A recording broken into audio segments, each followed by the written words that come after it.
This is where the future is being made. You know the basic Geography 1A lecture cliche that for the last 5,000 years, civilization has been moving in an unbroken line from east to west.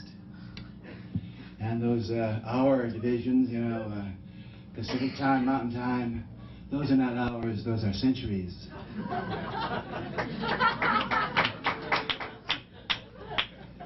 This is the first cybernetic city, the first 21st century culture that we belong to. And I often think that we don't give ourselves enough credit for who we are. We're so busy doing things and creating the futures that we're not bothered about credits that much, but it's nice to relax and look at each other's eyes and realize that we are inhabitants of the first post-industrial city, the first cybernetic culture. The geography is destiny. Habitat does determine species. And we're building here a very wonderful new cybernetic culture. Now, I use the word cybernetic twice, and I'll use it many times in the next half hour or so. The word cybernetic describes us. We're the first cybernetic society. We're the first cybernetic species. Now, the word cybernetic was invented in 1942 by a man named Norbert Wiener, and he gave you that IBM East Coast Industrial Control version. And when I heard the word cybernetic, hey, it scared me. Cybernetic was a concept of we're building these machines that can, for communication and control and feedback, like temperature and all that, biological control, mechanical control, electronic control. Well, look the word up in the dictionary, as I often do. The word cyber comes from the Greek word pilot. And what that means is, can you imagine what that means? The Greek pilots were out there on the little peninsulas in their small craft.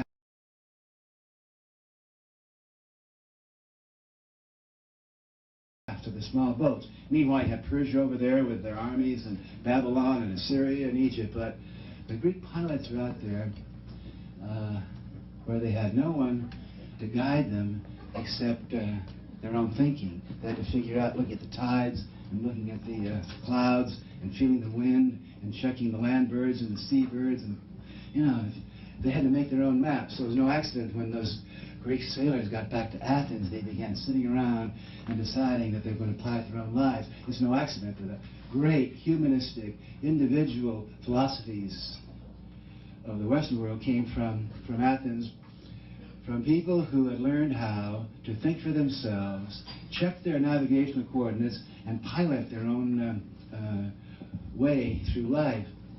Now, the cybernetic word also ties in with a new form of communication, a new form of piloting, which of course is electronic. We'll talk about that more because most of you in this room are in one way or another involved in these incredible crafts and professions and skills of helping people pilot ideas around. I had a wonderful hometown experience a week ago Friday. Barbara and I went with Chris Blackwell down to the Wiltern Theater to hear and watch Tom Waits. Any of you see him? Yeah. Wasn't that something? I mean, he's a quintessential Los Angeles person in my book. He's been around Santa Monica Troubadour for so long, and he kind of grew up with us, and we just kind of, there he was, the boy next door, but he has got his act together. And those of you that saw it will, I'm sure will agree that he's got so many tones of voice and so many styles of singing, from the foghorn up to the falsetto. He's got imitations and mimicking and one-liners and storytelling and music and lights, and but he was great. But just as good with the audience. There were about 3,000 people there. Looked at them before Tom went on, and it was a quintessential LA audience. I'm telling you, if Meese and his crew were around, not one of that 3,000 group of people would get nominated to the Supreme Court.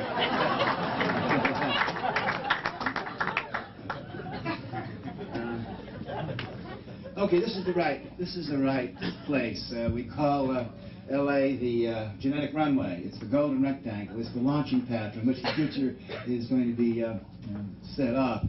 Notice how all the planes, when they come to LA, they have to land from east to west. See? Even if you're coming Pacific, you have to kind of go around and come in the right door, because you got to be moving west and upward and outward when you hit LAX. Basically, the geography is this. The genetic runway, LA, the first cybernetic city, is bounded on the north by, what's it, Ventura Freeway? Yeah. Bounded on the south by, what, Santa Monica Freeway? We'll get a few, about a half mile to get an MGM, all right. Bounded on the east by La Brea. No, we got to get LA Weekly in there. Well, let's move it down to Pasadena. Anyway, you get the picture. But bounded on the west by nothing but the future, because that's where we're moving. And I have very fond and mystical feelings about this trip, because this is the place where the future is happening. There was a time when Athens, Greece was that. One time along the Ganges River, they were hanging around there figuring things out. You would want to be there at that time. The Romans got it going. They built these roads all over the known world, and they sent their legionnaires. You could see the energy moving around the Roman Empire. Then the British Empire came along. They're sending their ships all around the world. That's where they brought it. From the Sunset Strip, from the genetic runway, from our hometown, we're sending out to the world the water, the air, the oil, the food of the cybernetic information age. Ideas. They all come, just like wheat comes from Iowa and oil comes from the Persian Gulf. The images, the electronic patterns, the clusters, the cybernetic messages that are the air and water and atmosphere of the future come from here. You see it on a map. I can even see it coming in from outer space down here. These images, think of what Walt Disney did for the world. Destroyed, zap. The world would go berserk. I mean, like junkies without their fix. Because this is the food of the brain civilization to come. So, this is the right time, and this is the right space. And you're the right people. Now, I'm going to talk about millennium madness tonight. I'm going to talk about the roaring 20th century, of which we are all blossoms and integral parts. Before I get to that, though, I think let's get right to the drug material.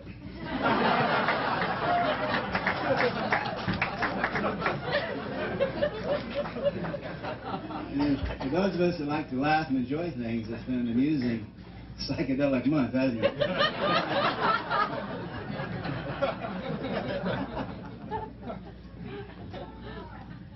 Well, I've had a lot of fun this summer debating the drug situation. I've done a lot of these debates with Abby Hoffman. Have any of you ever heard Abby Hoffman? Yeah. Abby is one of the great rap artists and accelerated fast thinkers in the history of the world. Abby and I have been debating a man named Peter Bensker, who's the former head of the DEA. And when they phoned me and said, Timothy, would you like to debate the former head of the DEA?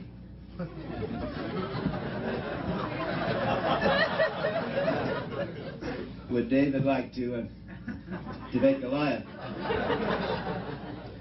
And to have Abby Hoffman on your team is great. See, Abby is, he's just unstoppable, irresistible, and untamable. Abby comes bursting out of the platform, and he's got bandolier belts of one-liners and cartridge belts of statistics. He's written a book called Steal This Urine Test, and he's spinning out the one-liners, and he can tell you how many helicopters the Honduras government has sold to the Nicaraguans, and how many gallons of urine specimens the DEA has screwed up, and he's telling you, don't drop your zipper for the Gipper, and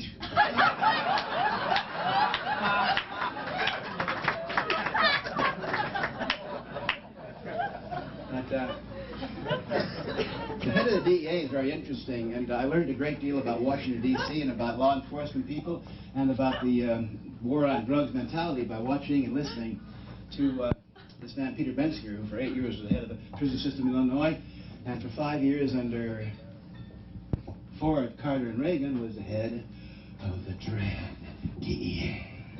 So, first thing that strikes you, of course, is that this well-educated, well, he went to Yale, if you call that well-educated. we finally caught on that West Point trains you for the Army, and Annapolis trains you for the Navy, and Yale trains you for the Reagan Mies. You know, Mies comes from Yale. Larry Sanders in there. Anyway, so here's this wonderful, genial, gentlemanly bureaucrat. He doesn't know a thing about drugs. He knows about interdiction, and he knows about burning plantations in Bolivia. Hey, he knows about Coast Guard stuff. He knows about drug testing, but he's a total innocent when it comes to the question of why should 70 million Americans, you know, have any possible reason to want to alter their consciousness or activate their brain with a neurotransmitter that's not alcohol or nicotine. Now, this made him a pushover to debate.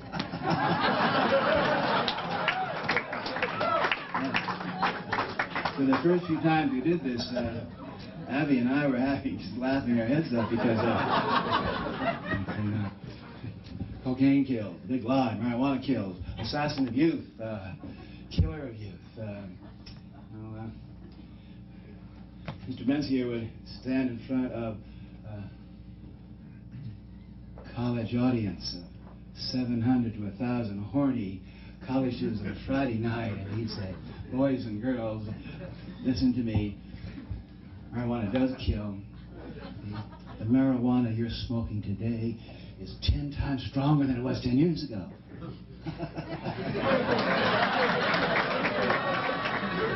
Enormous applause.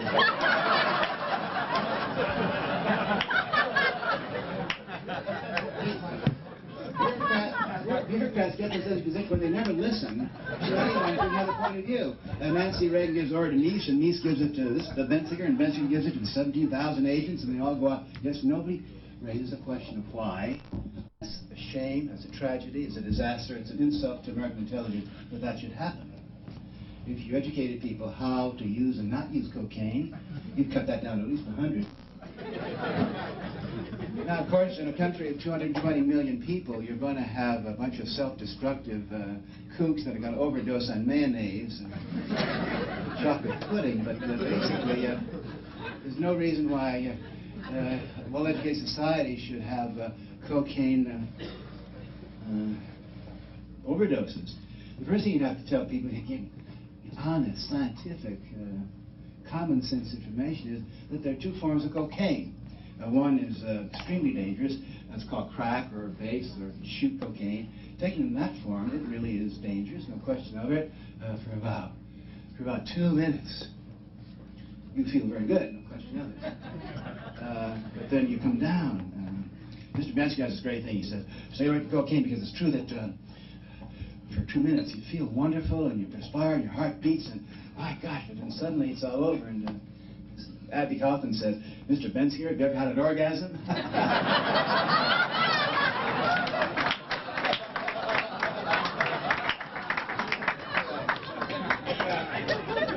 Cocaine, base, crack, and shooting is foolish. It's dangerous to the body, dangerous to the mind. It can cause you to come down, and it's dangerous for the pocketbook.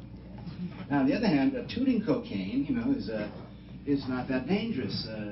Toot a lot of cocaine, no question of it. The scientific facts are you're going to feel pretty good, you're going to feel euphoric, you're going to feel self-confident, you're going to feel arrogant, you're going to feel, oh yes, from the top of the world, whether you deserve to be there or not. The scientific psychopharmacological diagnosis of cocaine tooters are obnoxious, loudmouth assholes. But, I mean, so what? I mean, at least you're alive in the morning. And, there's no constitutional law against being a loudmouth asshole. Otherwise, we wouldn't have any politicians or barroom drunks or born-again Christians.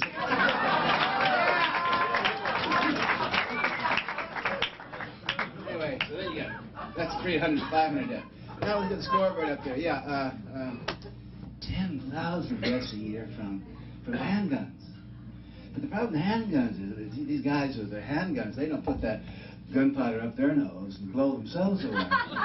They're blowing away their lovers, their wives, their friends, their neighbors, or in the Hollywood freeway, they're perfect strangers. So it's a different kind of a fatality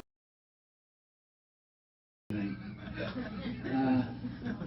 Then you get the booze. Good old booze kills 50,000 people a year from driving alone. Well, we all know this. The victims of drunken driving, unfortunately, are not the boozers. Every boozer I've known has a survival instinct and street smart. They always get a big American car, right?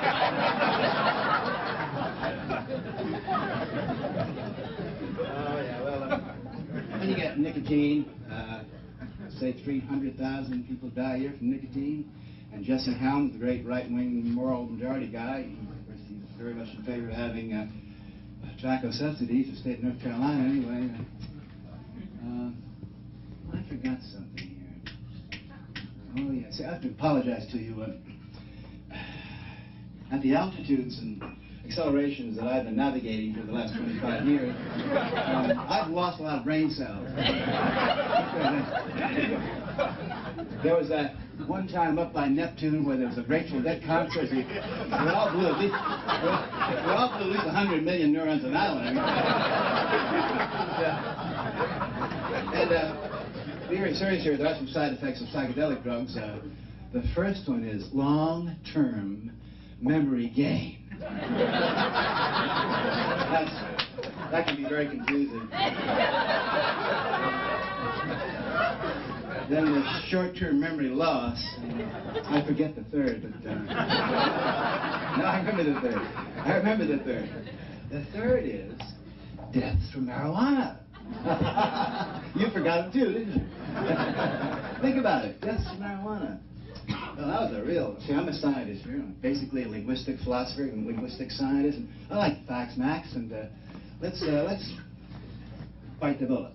Deaths from marijuana. We had computer studies done, AMA files, contacting UNESCO.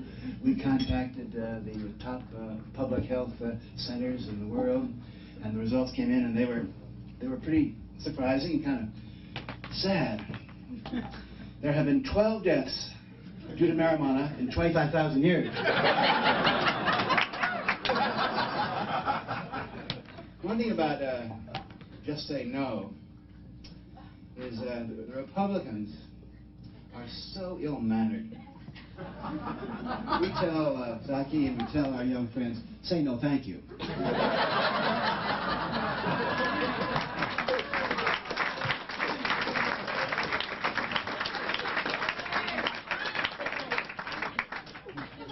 One other thing about drugs we got to face, and this is not pleasant. Let's get through this fast and we get on to the roaring 20s and all that in a minute. But I have to talk about people who cannot handle drugs, adults who simply can't handle drugs, drug abusers.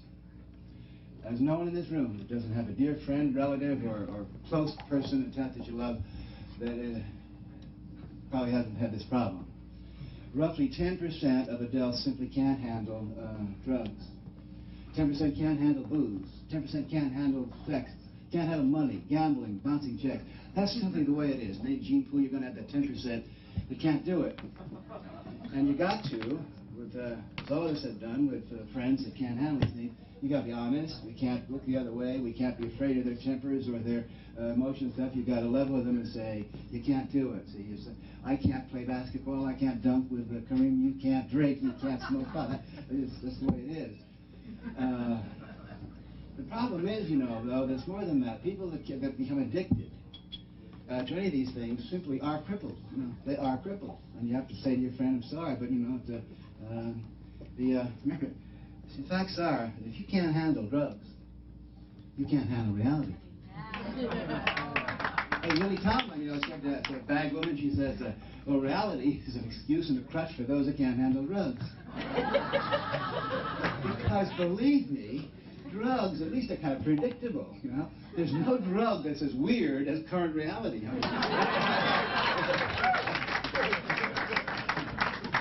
can't a six-pack of beer without going berserk, or you can't handle, you know, little psychedelic mushroom on the Buddha's birthday. Shit. How are you going to deal with Ollie North?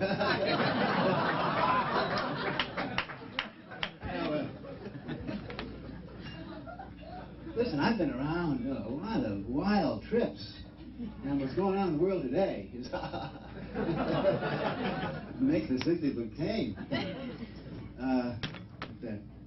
The Ayatollah Khomeini talking about bad trips. This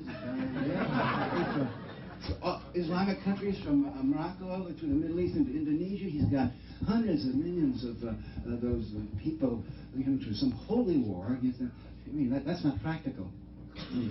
Someone's got to talk that guy down. And you've got these people running around with these chains and they're screaming and shouting. Thorazine or meditation. We're showing a flame when we need her. Send them Baba Ramdas. Calm down. Then how about, talk about crazy, how about the Pope? Can you believe the Pope? You know, the American Catholics, interestingly enough, are now the second most intelligent, well-educated, liberal religious group in this country. The Protestants were number 2, but they're way down now, so the Catholics are now 2. And, you know, the Catholic constituency is amazingly open-minded. 60% of them don't think that the Pope should tell them how to run their sex lives, and 60% don't believe in the Pope's 8th century version of women's rights and so forth. So, but I must give credit to both the Ayatollah Khomeini and the Pope. They sure got good packaging. You know, we've got President Reagan as our actor-in-chief. You know, the Pope was an actor. Bob Evans' documentary about the Pope, you should see it. He has Bob Evans in his documentary, has his pictures of the Pope when he was on stage in Krakow, and yeah, he wrote plays. I mean, so they knew what they were doing there in the Vatican when they picked him out. Perfectly photogenic for me. He's like Tom Landry, you know? or Don Shula, you know Don Shula? You put a baseball cap on the Pope, and you got Shula. Put a fedora on the Pope, you got Tom Landry. Put that funny big hat on Landry, boy, straight around the Vatican. Talk about bad trips. What about when we talk about the Reagan administration? We talk about Looney Tune, wingding, psychedelic, hallucinatory, paranoid episodes. I'd like to tell you what's really going on in Washington to kind of help you understand it. I just caught on recently. I was asked by a magazine, Washington Monthly, Regardes magazine, to write an article about a presidential candidate. They have these issues. This is the big magazine everybody reads in Washington. And there's one presidential candidate nobody wanted to touch, so they said, Timothy, would you do it? Of course, it's Pat Robertson. Now, I really didn't know much about Pat Robertson, so I called them and they sent me over a kilo. Press releases of Pat Robertson. He's got $128 million annual TV thing called the Christian Broadcasting Network, and he's got organization all over the country, and I called over to another wonderful Los Angeles enterprise. It's the People for Americans, no, People for the American Way. Norman Lear? Yeah. Over there, you know about it? A wonderful organization. I went over there, and they have all the records on Robertson. Also, they have tapes. So I sat down, and I started watching these tapes of Pat Robertson, the 700 Club. I don't know if you've seen it, but it's amazing. It's slick, prime-time TV. They know, they could sell Roche Motel, they could sell Denture Tea. They know how to do it. It moves fast, entertaining. And then at the end of it, there are about 700 people there. At the end of it, Robertson comes out. Next to him is this man who looks holier than the Pope. He's got all the popish collars and like that. We're talking about Mr. Religious Sanctimony. Pat Robertson starts flipping out. He crunches up his eyes and he twists his face together, and you suddenly realize hey, this guy's tripping. They call it channeling now, by the way. Nobody trips anymore. Tripping's illegal. You can channel.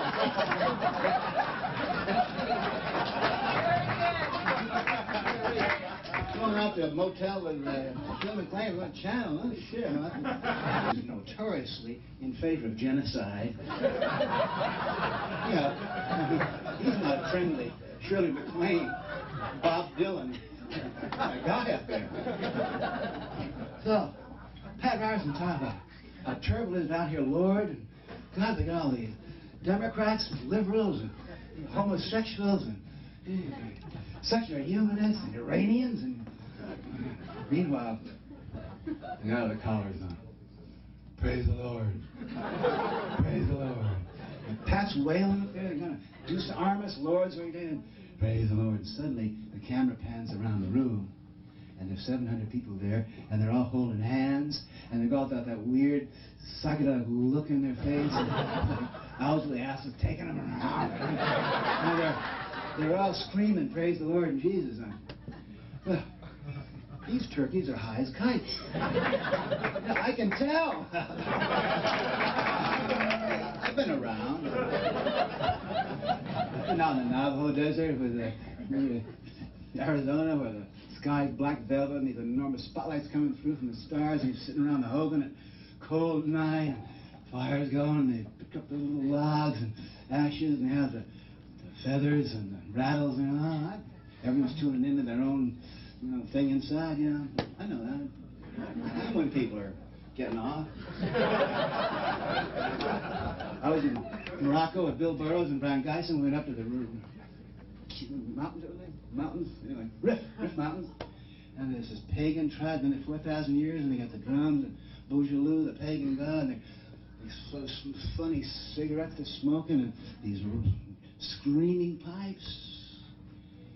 I've been around. I've been to a Grateful Dead concert.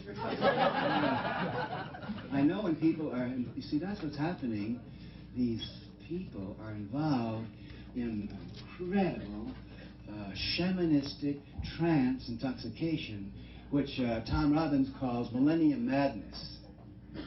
You see, what we don't think about is, what these guys think about all the time is, the year 2000 is only 12 years away, 12 years and 1 month. These guys read Revelations, and they totally believe that the world's going to end in 12 years. According to Paul Krasner, you remember the recent issue of The Realist? Paul Krasner, you know him? Yeah. Paul does wonderful shows down in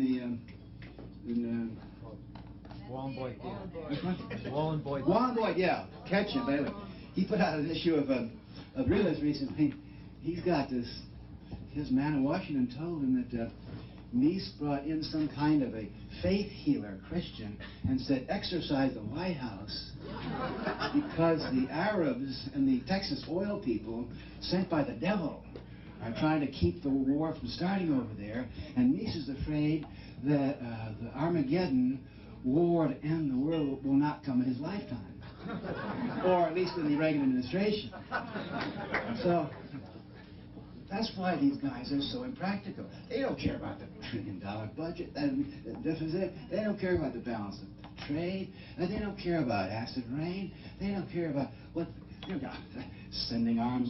You know why they send arms over to our worst enemy, the Ayatollah? Because they want the war to keep going. Why they send those arms over to Afghanistan? To the Afghanis turn around and give them to the Iranians to shoot the singers, to shoot us? Because they want it to build up. Because that war's got to happen. It's got to happen before the '88 budget.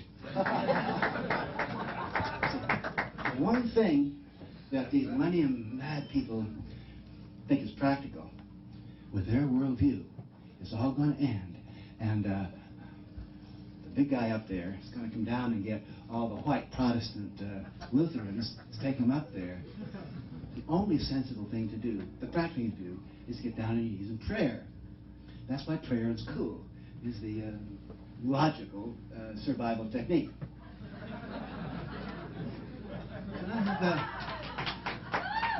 Oh, you got that?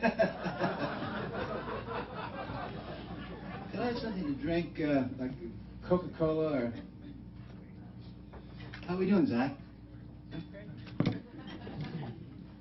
That, hey, no phone calls until morning, right? Don't start World War III until morning. Now, think about our friends who are drug abusers. One of the things about drug abusers is the 90% of the American people who use drugs with reasonable sobriety and, you know, basic common sense, no one ever comes and asks us about drugs. Who do they come to? The addicts. It's kind of curious, isn't it? You ask exactly the people that can't do something to become experts on it.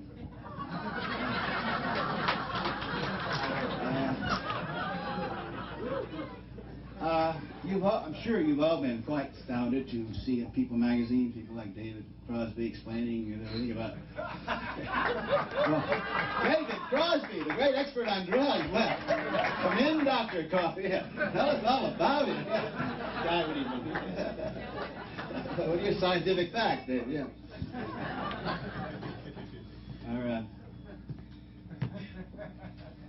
On the Mount Rushmore of drug abusers. None of us are going to go.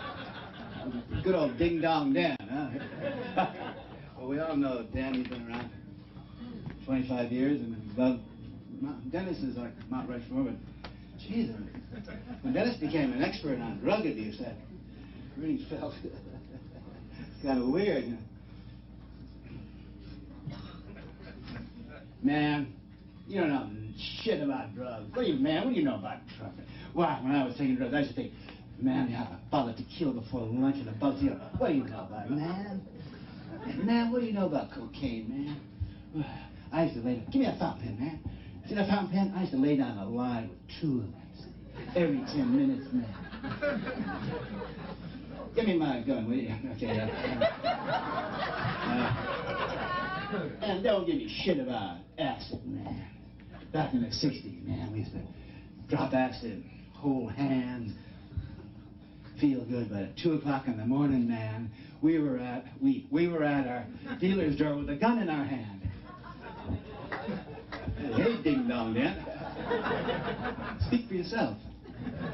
It's the predatory pronoun. Instead of saying I, you say we, or some say you. You can't do this, you can't do that. So, we must do everything in our power to stop our beloved brothers and sisters who are abusers to stop. And we're doing them no favor by playing along with their game. On the other hand, we must encourage them to shut their fucking mouths and not act as experts. All right, well, that takes care of the drug problem. In theory, anyway. Okay, I'm going to get to the Roaring 20 material. Is that all right? Okay, all right. Roaring 20th century. See, we're in this room because of the 20th century. The 20th century, oh, by the way, you may be a little surprised that I'm talking about centuries and talking about millennia. I don't talk about decades no more. They're like 60s, 70s, come on, that's just kid stuff. I've been around this planet for 7 decades. And I've been watching, you know, and I'm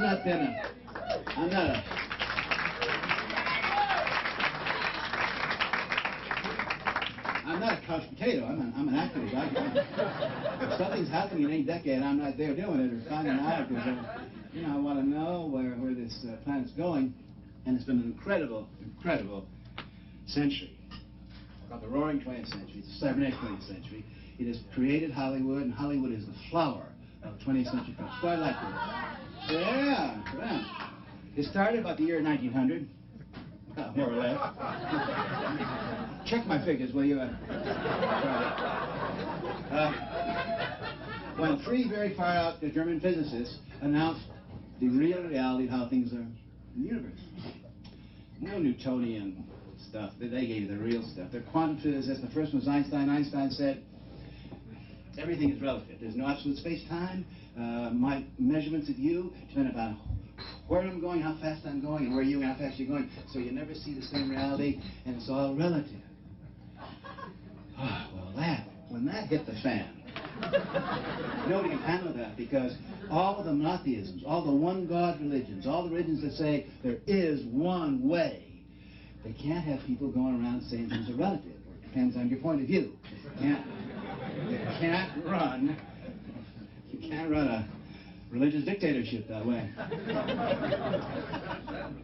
Then came Max Planck. Max Planck came along and said, listen, the stuff that the universe is made of is not this material stuff of Newton. Sure, Newton works for narrow frequencies, but basically everything in the universe, from galaxies down to cells, atoms, and quarks, is made up of clusters, clouds of probability, often thing called bits, quanta. Quanta means bits. So, all this Newtonian world of mass, momentum, energy, work, force. Hey, that's just here today, gone tomorrow.